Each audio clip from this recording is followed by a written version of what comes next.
But then it was a meeting that followed that a month later where I was able to meet Ben as well. Since then, I've learned more about street books, partly through the book, but partly in communication with Laura and the work that they do towards making a difference. So the speakers today are Ben and Laura, and this just gives you a little snippet of who they are. Ben has been you may have to define this because I don't know what this is. It's a Spudnet salesman, a newspaper delivery man, a miner in a fluorspar mine, a track laborer on a railroad. He was a computer technician in the Air Force and a cab driver for many years. Hodgson is currently on the board of Street Books and works as a street librarian, speaker, and inventory specialist. Laura Moulton is an adjunct professor at Lewis and Clark College, teaches residencies in high schools for literary arts. Over the years, she has taught writing in public schools, prisons, and teen shelters. Laura Moulton is the founder of Street Books, which is Portland's bicycle-powered street library. Before I have them come up and begin their presentation, I do want to have Laura, if you would come up here. On behalf of the FUMC Library, I want to present Street Books with a check for $550, which is a portion of the proceeds from the recent book sales. Oh my God.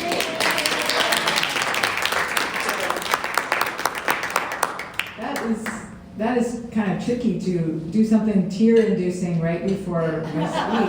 Thank you, Diana. But you intended, right? I just want to thank you so much for coming inside on a beautiful day. It's very sunny out there. We'll keep our remarks efficient and not keep you over.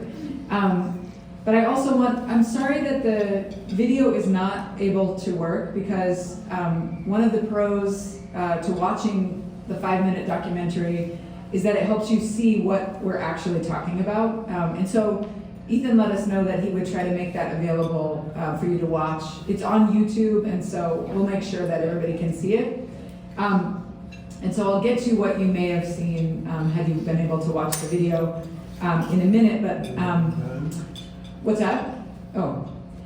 So what I'd like to do first is just tell you a little bit about Street Books. We are a bike-powered library. We focus on people living outside who may not access the mainstream library. That might mean someone living in a car. It might mean someone living out on the street. Typically, it's more people that are just completely unhoused, unsheltered. I started this project in 2011. It was supposed to be a 3-month art project. And what happened was, late in the project, one day when I biked to Skidmore Fountain, my regular Keith, one of the guys who had been checking out a couple books every week and returning them the next week, came, checked out his new books, left his old ones, and said, "I'll see you next week, Laura." And suddenly I realized that there had to be a next week, that I'd created this sort of portal in which there was a place for my patrons to return books. And in the absence of that, there just wasn't any spot. And so that really sent me into a tailspin. How did I keep this project going? What could I do? And so 13 years later, you can see it's not a 3-month art project. That is largely due to the number of good people that have come forward over time and said, what can we do? Like, this is an important thing. How can I support? So that first summer at Skidmore Fountain, I set up this bike library. As you would have seen in the video, it's a box Haley trike that my brother helped me kind of outfit when I did this art project. That means it's basically a square plywood box on a bike, on a tricycle. And my brother created a little drawer that would pull out so that there was kind of a display for folks to kind of come by and check out to see what the project was without having to come right up next to me. And that was valuable because people were a little bit unsure about this weird woman in a square with a bike looking hopefully at them. And so on one of those days, Ben Hodgson strolled up, took a look at the drawer and the selection, and said, where's your P.G. Wodehouse? Like, what kind of librarian doesn't have P.G. Wodehouse? And I said, well, I've heard of him. I haven't had a chance to read him yet. And so Hodge, as he became known in street books, busted my chops that first day and has kind of consistently busted my chops ever since. But when I met Ben, he was living outdoors in Old Town, and he became a very regular patron that first summer as well. And so in the book, which thank you, Bob, for mentioning, Loners, The Making of a Street Library, Hodge and I alternate viewpoints, and we talk about our unique perspective. So Hodge kind of comes to an Old Town, and he's going to read a couple of little vignettes today so you get a sense of his voice, and he's happy to answer questions. But I also, my part is sort of composed of making my way, starting this project, and then realizing, one, when you make a good, when you have what you think of as a great idea, as soon as you get it funded by a little art grant, then you have to do it. So the thing you've been walking around thinking would be a great idea suddenly is terrifyingly like on your list of things to do. And the second thing was, I just realized maybe that was not the thing that was most helpful for a guy who had been outside for a long time. A book, a paperback book. Was that really better than socks? Was it better than a sandwich? So I really had to think about that, and I read about that in the book. And so Street Books, as I mentioned, is a 3-month art project that became a 13-year strong nonprofit. We became a nonprofit in 2013. Our mission is to empower people on the streets through access to literature and to build a community of support through a shared love of books. And what that means is, that second part especially, crucially, it means talking to people who have a house and an extended family support and who are doing well about what's going on in the city and about the people that are really struggling. And so, of course, in 2011, I was distressed by the level of outsiderness and suffering that I was seeing, but that feels like a heavenly, dreamy place compared to where we are now, as you know, because you live in Portland. And so over time, we have really worked to help tell the stories of our patrons, some of whom have incredible reading lists that they come and request from us, and connect them to people who want to help, want to know how they can support the people that are experiencing homelessness on our streets. And so, what else do I want to say? I think maybe I want to let Hodge read a couple vignettes, and then I'm happy to fill in a little bit more information and then just answer questions. And we would really love for this to be a community conversation rather than something where we present everything and there are a couple of questions. So please feel free to weigh in however you like. But I'm going to turn it over to Ben Hodgson. Put your hands together.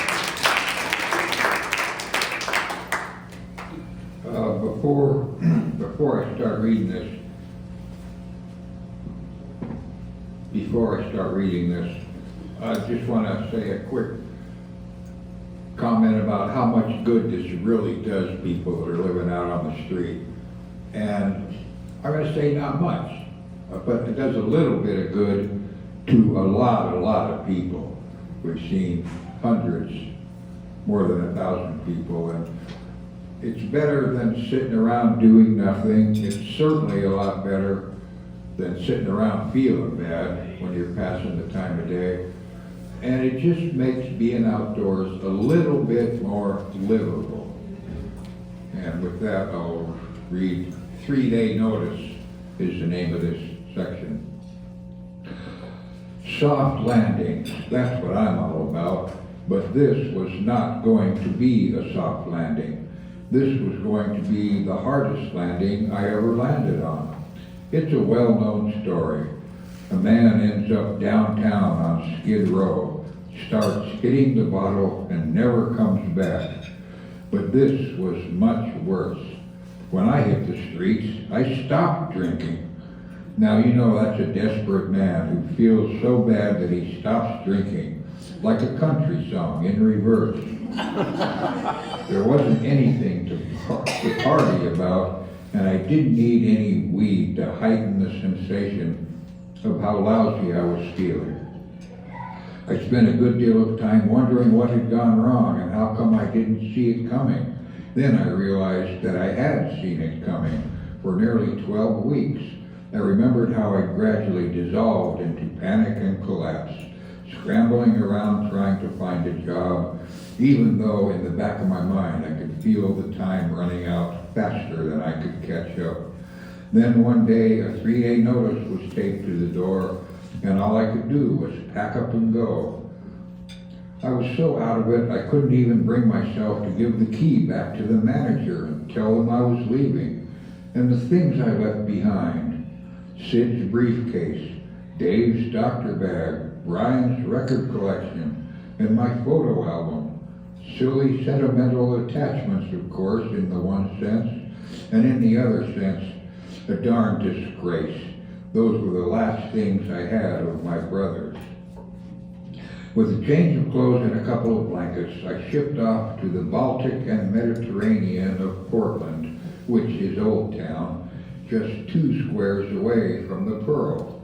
I was in it up to my neck.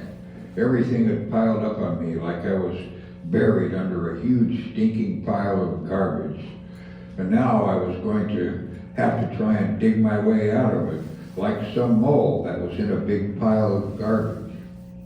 That was about as fine as my finer points got for a long while, till I got settled in, finding some place to sleep every night, at first near the Portland Rescue Mission, sticking close to the crowd, carving out my space every night, up and down the sidewalk, maybe near the door where the guy that talks to himself stays, or down around the corner where this girl walks back and forth making chicken noises. If that didn't work, I could take my chances under the bridge and try and sleep while some guy that's 5/4 drunk would commence belly aching about the world in general. I'm not kidding about the chicken girl. I was trying to sleep one night while this hopelessly drugged out woman was pacing around making chicken noises. I finally got up to move, and I told the 2 guys next to me, she's going to do this all night. I saw the guys the next morning, and they told me that they should have moved too, because it was just like I said. The chicken girl had gone on for 8 doggone hours with the chicken noises. Hey, better living through chemistry, right?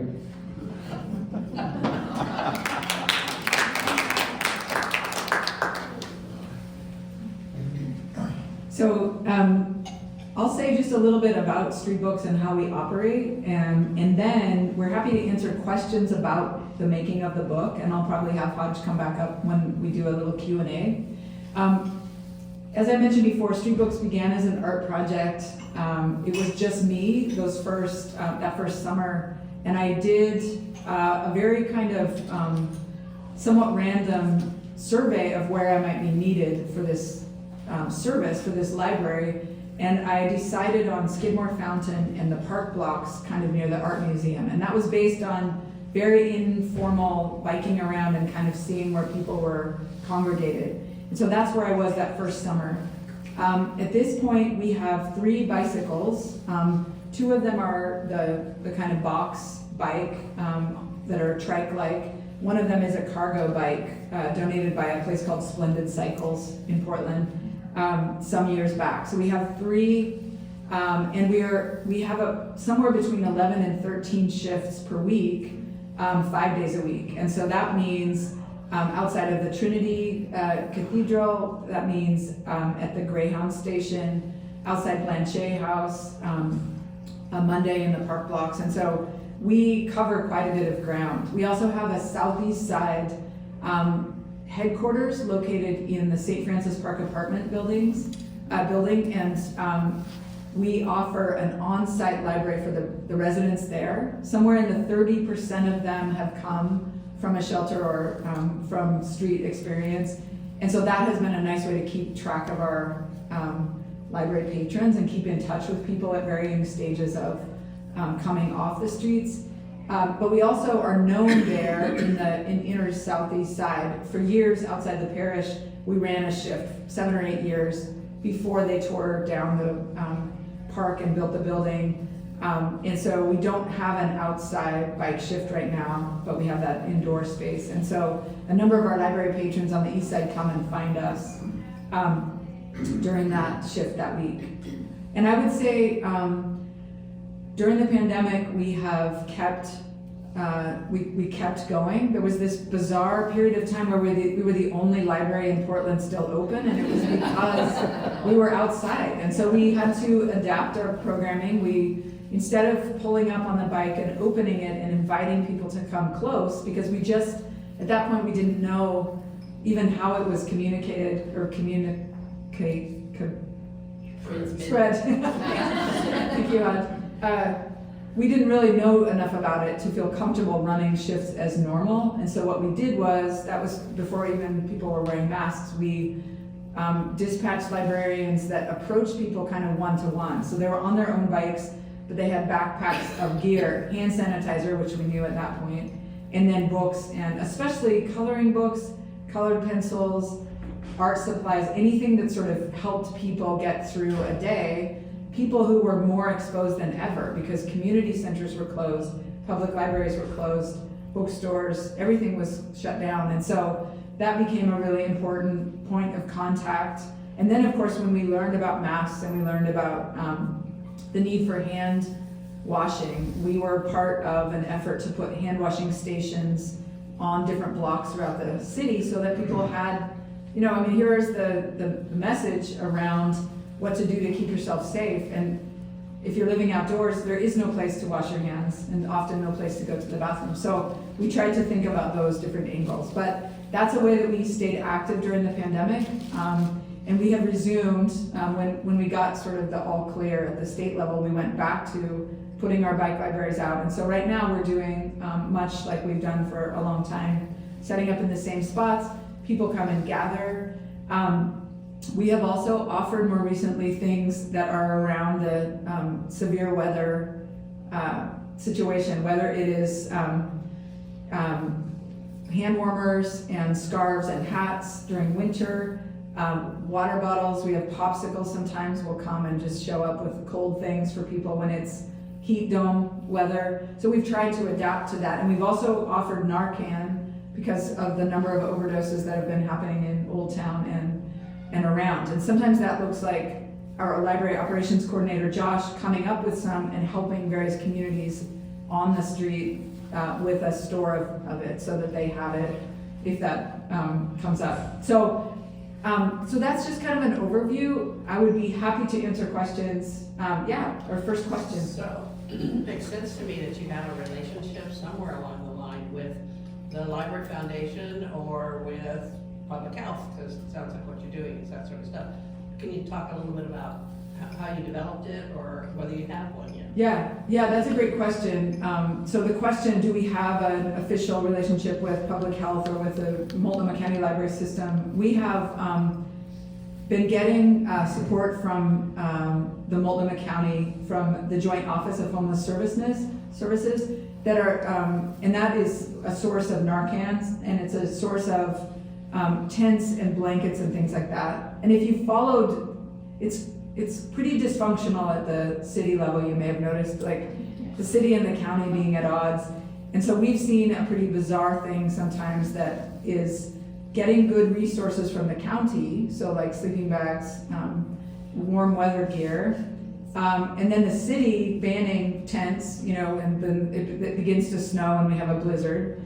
And then the city sort of sweeping people's belongings in an effort to clean a block, and which results in them losing the tent that the county just gave them. So there is a real cycle that we've seen that is frustrating to see because we see up close the human suffering when somebody is hunkered down doing the best that they can, getting swept over and over again. And so that is a deep trauma that we have observed just, out on the streets.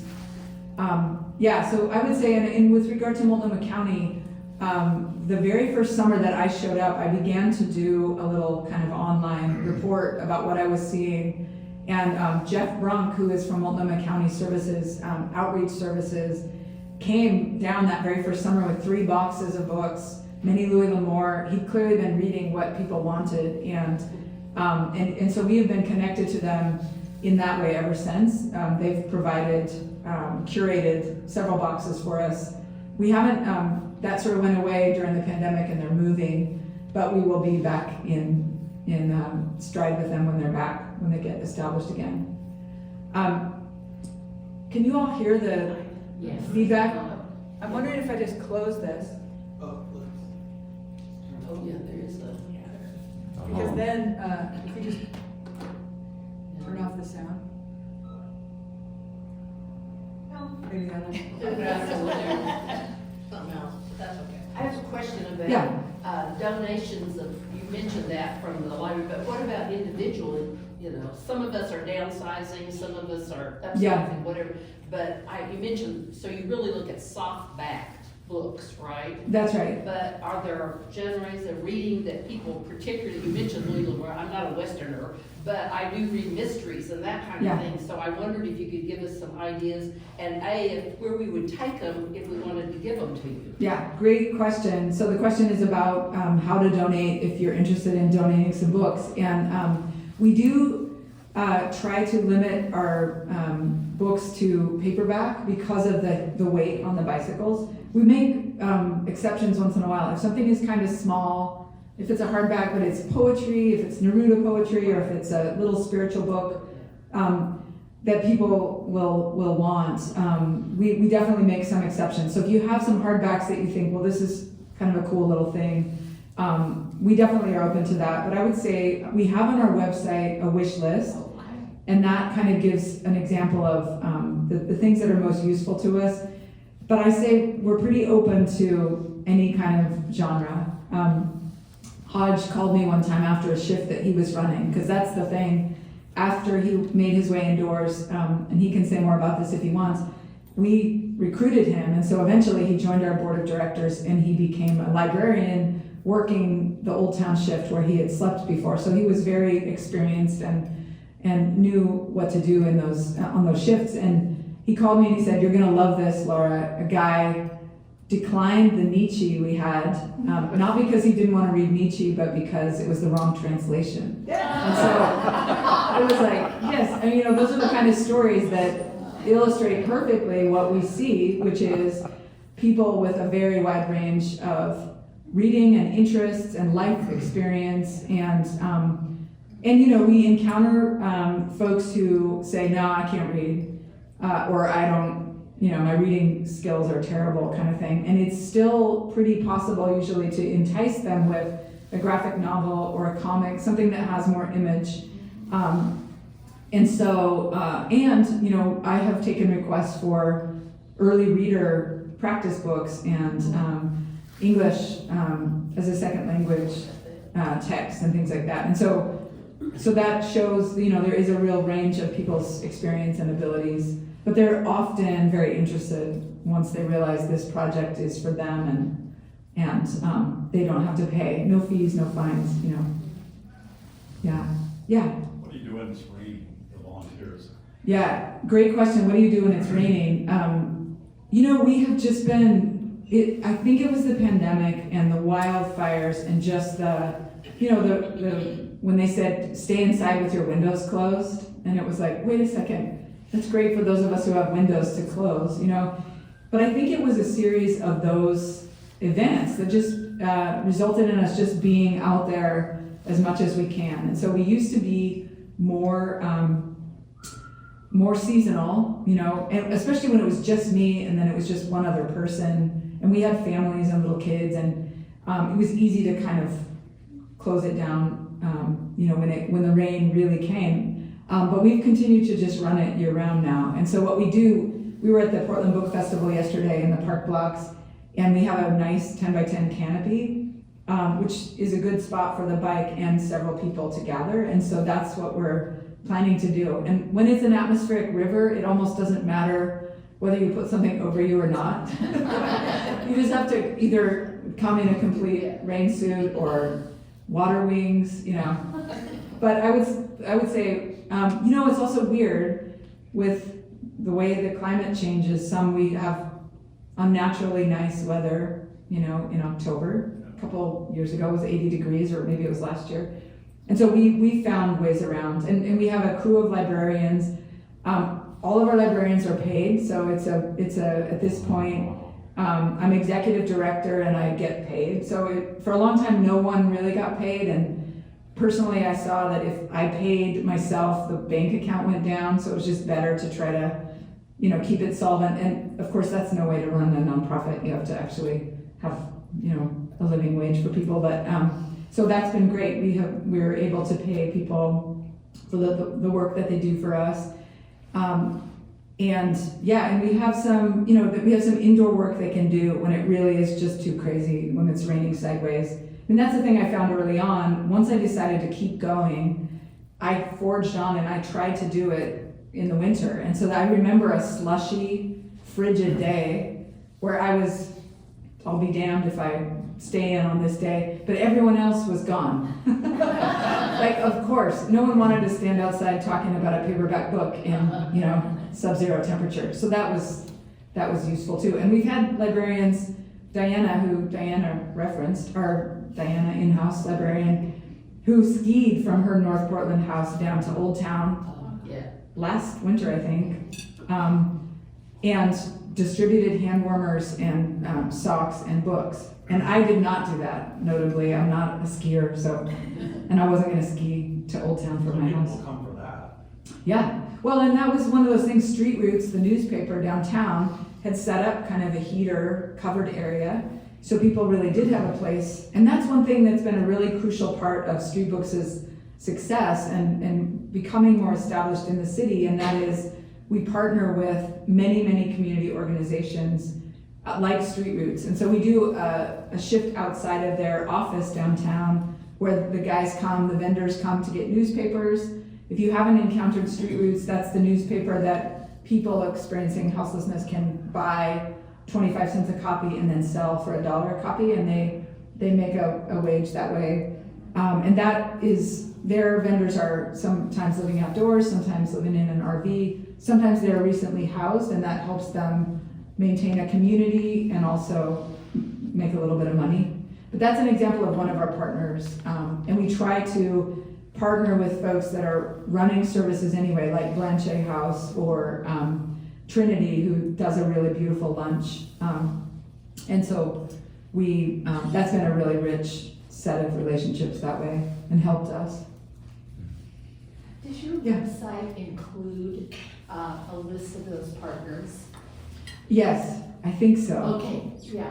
If it doesn't, it really should. It should. Yeah, I think it does though, and I think we have an annual report that you can click on if you go to Street Books and look at About, Yeah. and so that's there. Good. I sure hope it is. I worked on that.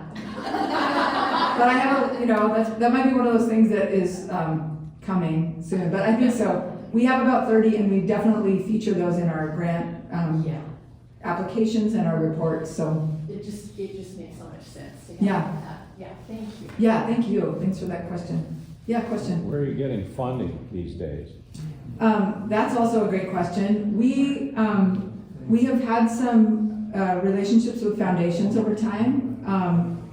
And so it's foundation support. Hugely, we have a really good individual donor base, like people signing up to give monthly $5 or more, that has been enormously helpful. And so we have a number of individual donors that's made a difference. But I also, will say the foundation system in Portland is really suffering. And so places that have been reliable sources of funding over time are just so overwhelmed with applications right now. And that's a little bit of a pandemic era. Like the organizations that didn't kind of crash and burn are really sometimes struggling and building back after deficits. And so we've heard from some foundations that we thought were pretty reliable sources that they love us, they want to fund us, but we need to get on a new list so they can handle the influx. And we're like number 300 on the list, and so those are like, some of those are going away. And I will say we are in the Give Guide, the Willamette Week Give Guide, which is very exciting, second year that we're in there. That's great because word spreads across the city, especially with people who aren't necessarily philanthropic givers. They might be 30 years old and not really be oriented that way.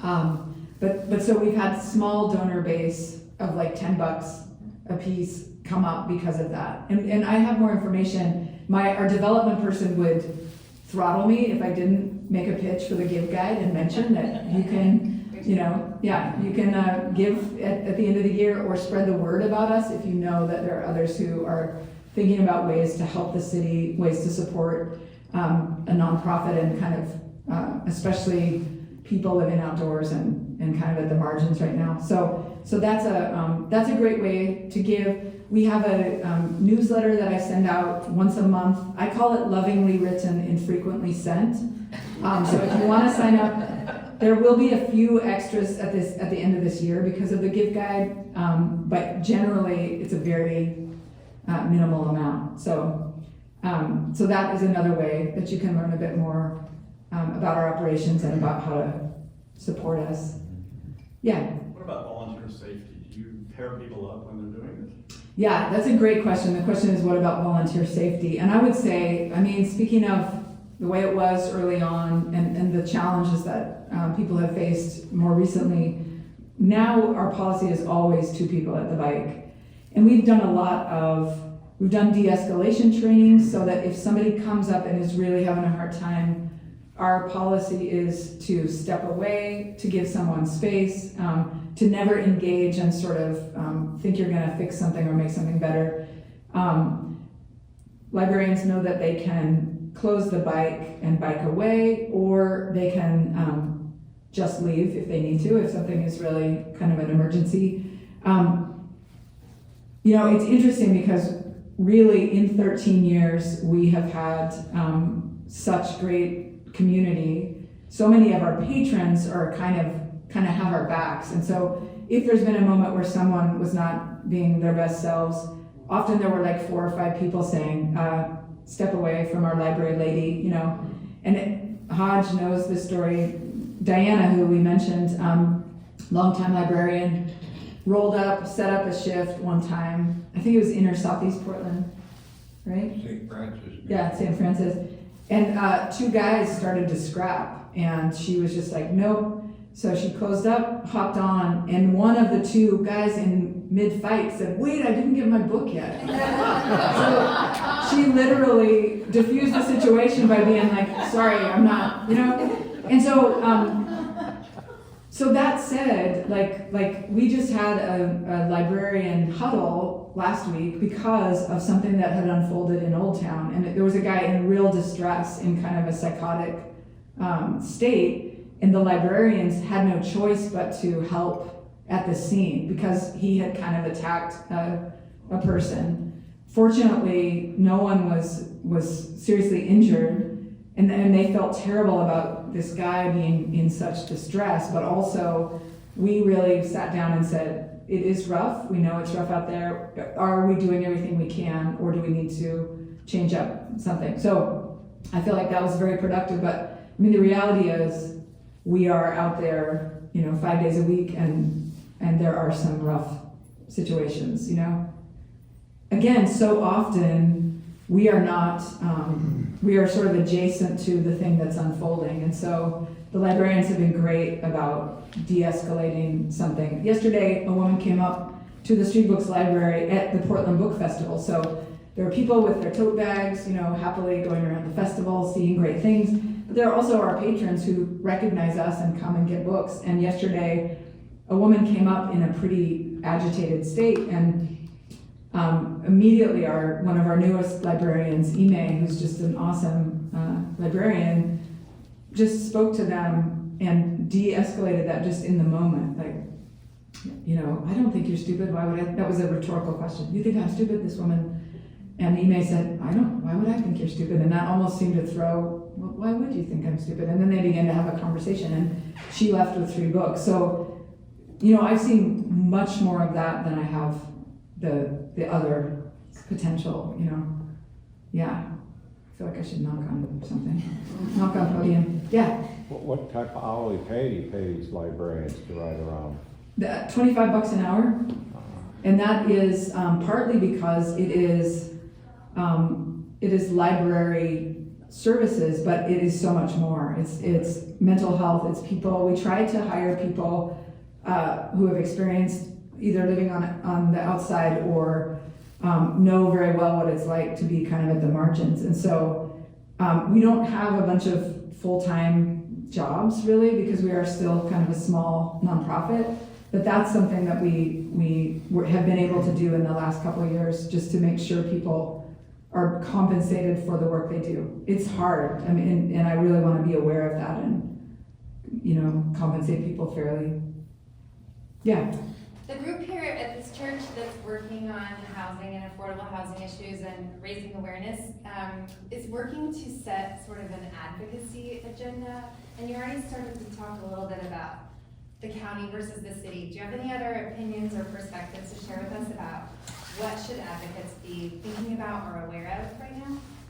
Oh man, that's such a good question. Doesn't it just seem, I remember hearing someone say, look, when the Willamette was flooding, 10,000 Portlanders showed up and with shovels, and they sandbagged and they just took care of business. And we are that city that's creative, that doesn't take itself too seriously, hopefully, that shows up for things. And that's why it's so crushing that our city has gone this direction and just sort of unraveled, right? And the level of suffering and the level of exposure and just, has been terrible. And for businesses too. I mean, I think that people, we definitely have an allegiance and a protectiveness over our patrons, but I fully see what it does to a city block when there's a bunch of tents. And so no one in my book is the bad guy. If there's a business that is having trouble and struggling and they're really sick of what's happening, they're not the enemy, and so that's a lot of nuance to hold. But I would just say the largest predictor of people outdoors is not enough housing. It's just very simple. Like when we say, what is it? What's wrong? It's just housing. And that is not easy. It's not easy to do overnight. But that is, I would say, where is the housing? How can we support what's going in? How can we, here's an example, Multnomah Rest Village, in Multnomah Village, is a safe rest village. It houses, I'm not exactly sure the numbers, 20 something I think, up to 30 people. That was kind of a hard sell for that neighborhood, as you can imagine. But Robin Schaffler, who's our board president, lives there with her husband in Multnomah Village. And they were real proponents, and they gathered people and they spoke to people about their experiences and just really encouraged people. And there was a kind of homecoming, welcoming. A lot of the people are thriving and doing well now that it's not ideal to live in a tiny home, but they have a place to put their gear, they have a place to lock their stuff, they can get treatment if they need it, they can apply for jobs and that sort of thing. And so I would say being open and really asking, where is the housing, what's the status of affordable housing? Being open to alternative models like a safe rest village to sort of, not that that's ideal for a long-term thing, but we're kind of choosing between people camped outside of a fenced area, right, on the sidewalk, or people inside with better infrastructure. So I don't have any I'm glad that's not my job. There have been a number of nights I went to bed and was like, thank you, I'm not the mayor. Thank you, I'm not on the city council, because it is an intractable set of issues and problems. But I think when we see one another as more fully human, we can't decide that guy must have done something to be there, right? Because that's kind of what we tell ourselves, like, well, that's very rough. And when our little kids say, why is that guy lying on the street? What do we say? And I remember for a long time I wrapped street books around classes that I was teaching at Merrillhurst before I closed, and at Lewis and Clark. So students would come downtown to Old Town. Sometimes that was the only and first time they'd been to Old Town. I wouldn't do that right now, given the state of our city, so easily. But at the time, I would make appointments with patrons to connect and give a talk. And one of the students who went on this field trip with us and who met Hodge, later when we were reflecting and kind of processing what they'd seen, said, my mind keeps going to Hodge, and now when I see somebody outside with a cart or, sitting, I think, what if they're as funny as Hodge, and what if they are as, wonderful and droll as Hodge? And so I think that that is what I hope we ask ourselves. And that's one thing, the book, I will give a plug. I brought a few copies to sell, but it's also at Powell's, and I think Diana mentioned that she has a couple copies.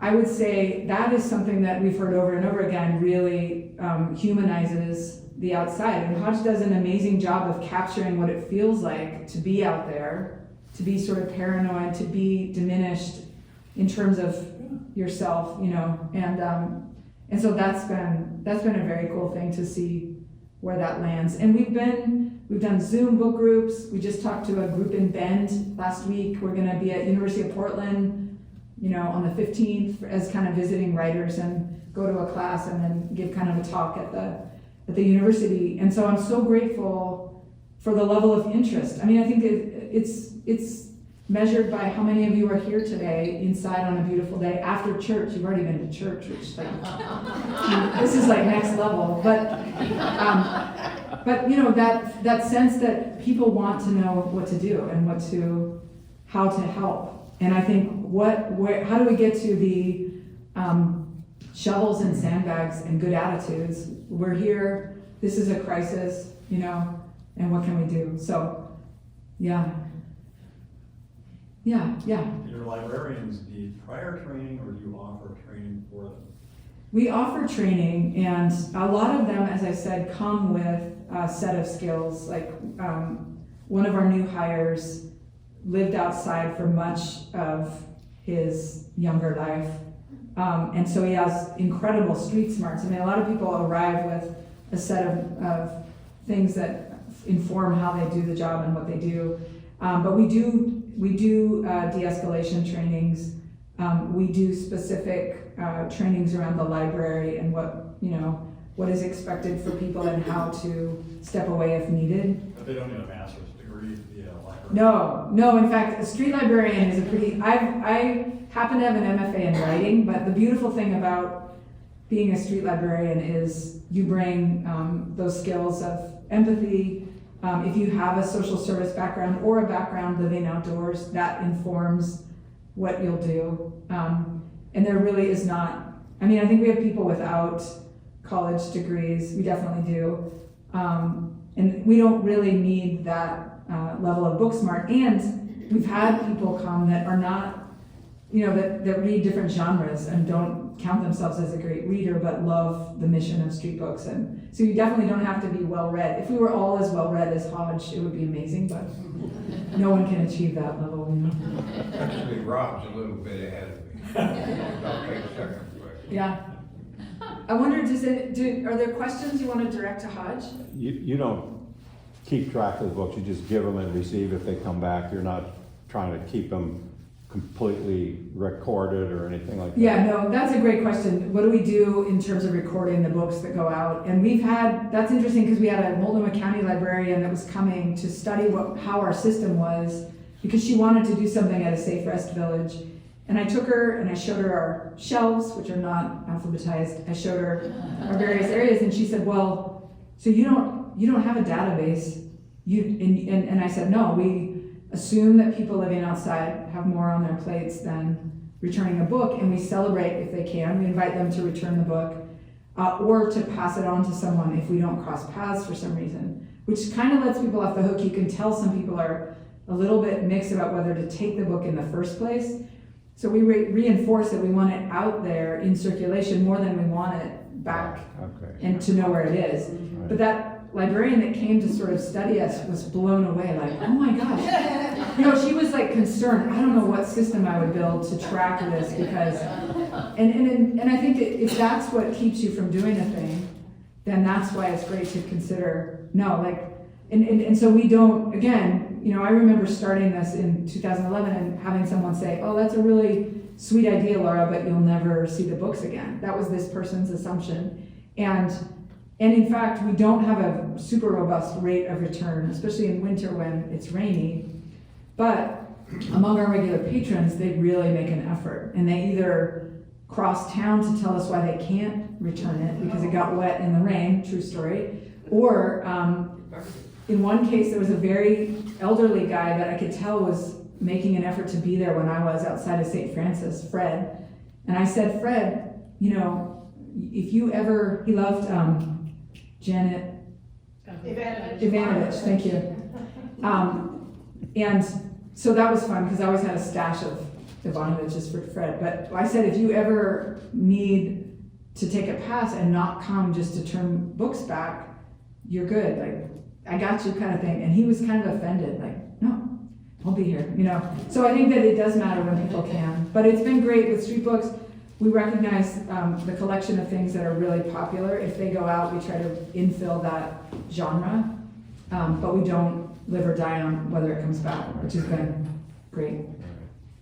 Yeah. Before anybody asks Hodge anything, there is the opportunity though to volunteer and come like where Diana is at Trinity. Yeah. If people wanted to come, she sets up at lunch or something. Yeah. You would need to be the librarian. But. Right, and that's one thing. I think there are a variety of ways we can use volunteers. A lot of them consist of like running a book drive for us. Diana invited us here and we chose some books that were great. But also you're welcome to visit Diana Rempe's shift at Trinity. That could look, she's gone for a few more weeks, but she'll be back. And so in 2024, if you wanted to see a shift in action and just kind of watch, that would be great. We always need help at events, tabling and kind of helping with things. We have legendarily fun events. They're outside now. We've shifted the model so it's not a real fundraiser when our patrons are there, so that it is a communal celebration with food and music. We were just at Maine next to the Schnitz, which was kind of a gifted spot this year for us. And that was very interesting, that whole experience, because it was a sort of fancy by our standards. And there were people going into an event dressed in fine cashmere next door, pausing to try to make sense of what they were seeing, because there were people kind of, you know, dressed up and housed, and then there were people that were clearly living at the edges of the city. And I like to think their brain had to do a kind of mental calculus, you know, that was tricky. But so you'd always be welcome to that too. And if you are interested in that, you can make sure that you're on the mailing list, and we'll send out information about that. Yeah, do you want to say anything in parting? Okay. Because then we should set these people free. I think we're at the hours. I lived outdoors for about 3.5 years. The last 18 months, I was actually happy living outdoors. The first 2 years, I've been calling the longest night of my life. What was just getting used to living out there and then getting used to not doing anything.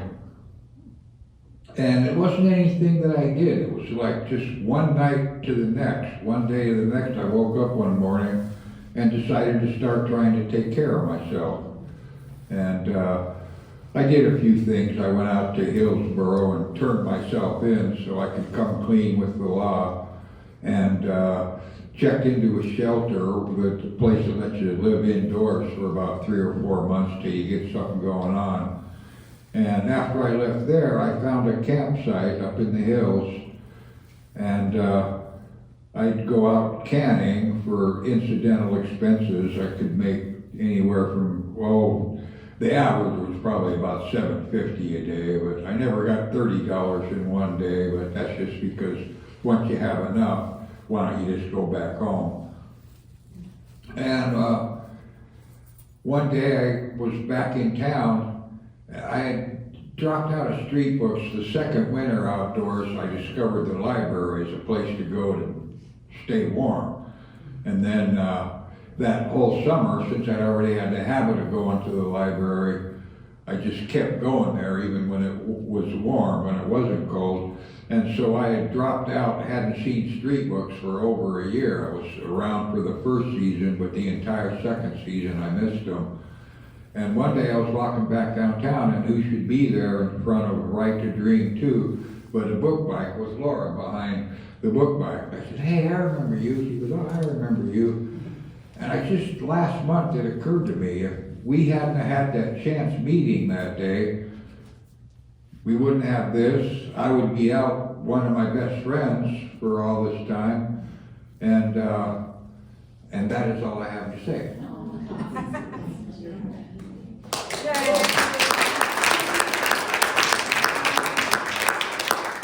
Thank you so much. We'll stick around if you have questions. We're happy to talk one-on-one. But again, please help yourself to anything back there. There are flyers on how to help that have our address and how to connect with us. And again, thank you so much for your efforts to help make the city better and for your attention today. We so appreciate it. Thanks so much.